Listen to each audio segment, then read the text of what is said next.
Nananatili nga po na most viewed vlog of all time ni PB Team Nonoy ang part 1 ng kanyang vlog tungkol nga po sa isang dating sikat na singer sa GMA7 na si Lovely Emboscado. Ito ay pinamagatan nga po niyang isang sikat na singer na may problema sa pag-iisip, tinulungan ni PB Team Nonoy. Na-upload niya ito sa kanyang YouTube channel last June 13, 2024 kung saan nga po sa kasalukuyan ay meron na itong 34,000 na likes at 1,433,997 naman ang kanyang views. Marami din kasi talaga ang na-curious sa buhay na ni Ate Lovely Emboscado ngayon since nakilala din talaga siya sa TV noon, especially nga po sa GMA7.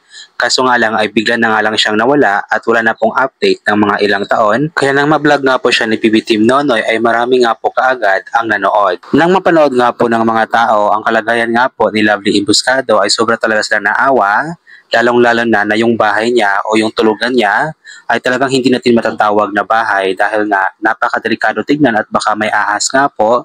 Nakakatakot nga po kasi nga buntis din siya kaya marami din talaga nagpaabot ng tulong sa kanya at napabahayan nga po siya kaagad sa tulong nga po ng napakabait na mayor doon sa may Governor Generoso Davao Oriental at yun nga po ay si Mayor Juanito C. Inoales. Kaso nga lang pagkatapos nga po nitong mapabahayan at mga anak ay paalis-alis na ulit siya at ang latest update nga po sa kanya mula sa channel ni PB Team Nonoy ay pumunta nga daw ito ng Maynila kasama ng kanyang mama at iniwanan nga daw po ang dalawang anak nito sa kanyang lola. Ang findings po kasi ng psychiatrist sa tumingin nga po kay Ate Lovely Emboscado mga ilang buwan na ang nakalipas ay meron nga daw po itong bipolar disorder o manic depression at isa nga daw po sa katangian ng disorder na ito ay yung palakad-lakad kahit na wala namang pinupuntahan na importante. Kaya kung hindi nga po magkaroon ng formal na gamutan si Ate Lovely Emboscado ay panigurado akong hindi ito mapirmi sa kanyang bahay at palakad-lakad pa din ito kahit na pagsasabihan siya ng paulit-ulit lalong-lalo na ang mama nga po niya ang nag-uudyok sa kanya na aalis nga po sila. Sa kasalukuyan nga po ay umabot na sa part 23 ang vlog ni PB Team Nonoy tungkol nga po sa buhay ni Lovely Emboscado kung saan ang part 2 nga po nito ay meron ng 168,000 na views at ang title nga po nito ay Lovely Emboscado, bibigyan ng bahay ng mayor ng Governor Generoso Davao Oriental and it was posted 4 months ago. Next naman, part 3, bahay ng isang singer na si Lovely Emboscado, sinisimula na with 55,000 views, posted 4 months ago. Next naman, part 4, mga tauhan ng mayor ng Governor Generoso Davao Oriental, tumulong sa paggawa ng bahay ni Lovely Emboscado, with 32,000 views, posted 4 months ago. Next naman, part 5, isang sikat na singer na si Lovely Emboscado, dinala na sa hospital para maipa-check up, with 149,000 views posted 4 months ago. Next naman, part 6, bahay ni Ate Lovely Emboscado na porma na with 29,000 views posted 4 months ago. Next naman, part 7, Lovely Emboscado sinampulan ang mga viewers with 49,000 views posted 4 months ago. Next naman, part 8, Ate Lovely Emboscado at anak isinugod sa pagamutan with 29,000 views posted 4 months ago. Next naman, part 9, bahay ni Ate Lovely Emboscado malapit nang matapos with 23,000 views posted 4 months ago. Next naman, part 10, PB Team Nonoy ginawang labor sa bahay ni Ate Lovely Emboscado with 17,000 views posted 4 months ago. Next naman, part 11, PB Team Nonoy namili ng materyales para sa bahay ni Ate Lovely Emboscado with 10,000 views posted 3 months ago. Next naman, part 12, bahay ni Lovely Emboscado tapos na with 21,000 views posted 3 months ago. Next naman, part 13, Ate Lovely Emboscado naabutan ni PB Team Nonoy sa bago niyang bahay with 37,000 views posted 3 months ago. Next naman, part 14, Ate Lovely Emboscado wala na, iniwanan na ang bahay with 31,000 views posted 3 months ago. Next naman, part 15, ano na kaya ang nangyari kay Ate Lovely Emboscado? Nakabalik na kaya?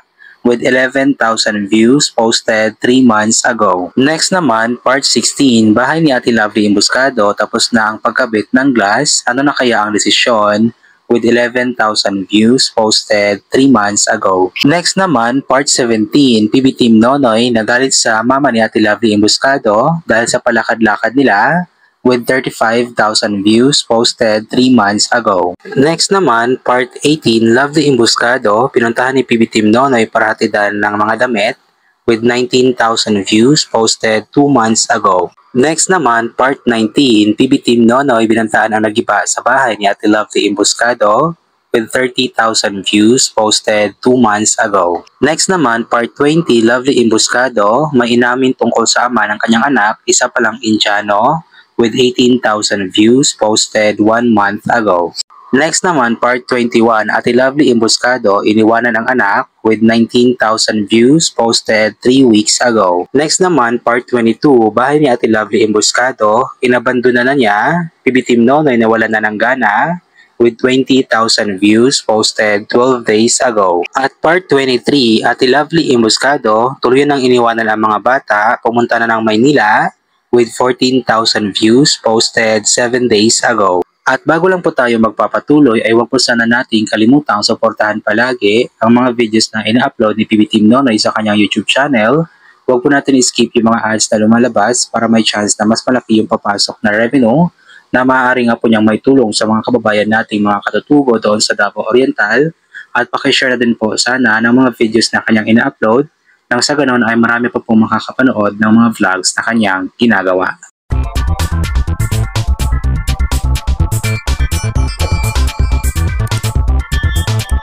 At sa ating pagpapatuloy ay magbabasa po tayo ng ilan sa mga komento ng mga taong nakapanood sa mga vlogs ni PB Team Nonoy tungkol kay Lovely Emboscado. Unahin po natin itong komento mula kay Emily Librando. Ang sitwasyon ng magnanay ang kawawa dyan, ang mga bata naging pasapasahan.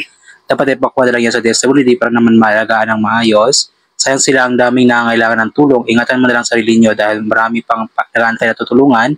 God bless you always. We love you all, PB Team. Mula naman kay Medina Racal. Hello dong Nonoy. Maganda naman ang pinagawa mong bahay. Iniwan nila Lovely. Pati mga bata, mabuti lang na bisitahan mo at nakita mo ang lola nag-alaga sa bata. God bless amping ng kanunay dong Nonoy sa mga mission mo. Galing naman kay Lynn Harold. Sad to say, Sir Noy, Lovely and her mom doesn't want any help. Dapat sa kanila help from professionals. The kids are suffering. Binigyan na ng bahay, sarili na nga at dinisa na lang. Kaya Sir Noy, dapat kay Lovely at sa mother niya ipatingin. May God bless your efforts, Sir Noy. Ayon naman kay Jovi Garganta Bigot. Morning PB Team Nonoy. Ingat palagi sa mga lakad niyo. Salamat sa mga sponsor, Noy. Opinion ko lang, wag mo na lang sila tulungan kasi lahat na ginawa mo na hindi nila pinahalagahan. Yung mga tulong niyo sa kanila, mas stress ka lang, marami pa ang higit na nangangailangan. Ingat. Sabi naman ni Carmine Maano, kaluoy ang mga bata ni Lovely, matanda na ang lola, baka hindi malagaan. Ay sana talaga ipa-doktor kasi nga silang mag-ina. May something. Salamat PB Noy sa walang sawang pagtulong sa pamilya nila, Lovely. Ingat palagi PB Team Noy. Mula naman kay Amphi, blessed evening PB Team Noy. Salamat sa tiyaga kina Lovely. Kaso kahit anong pangaral sa kanila, hindi nakikinig. Kawawa naman yung mga anak niya. Dapat may paggamot talaga sila mag-ina. God bless and ingat. At galing naman kay Marivic Miraflor. Good evening Sir Noy. Pasensyahan mo na lang si Lovely. Ganun talaga ang ibang may depression. Hindi mapundo ng bahay. Lalo na malungkot yan. Lalo siyang mag-isip. Salamat Sir Noy lalo sa mga sponsor. God bless.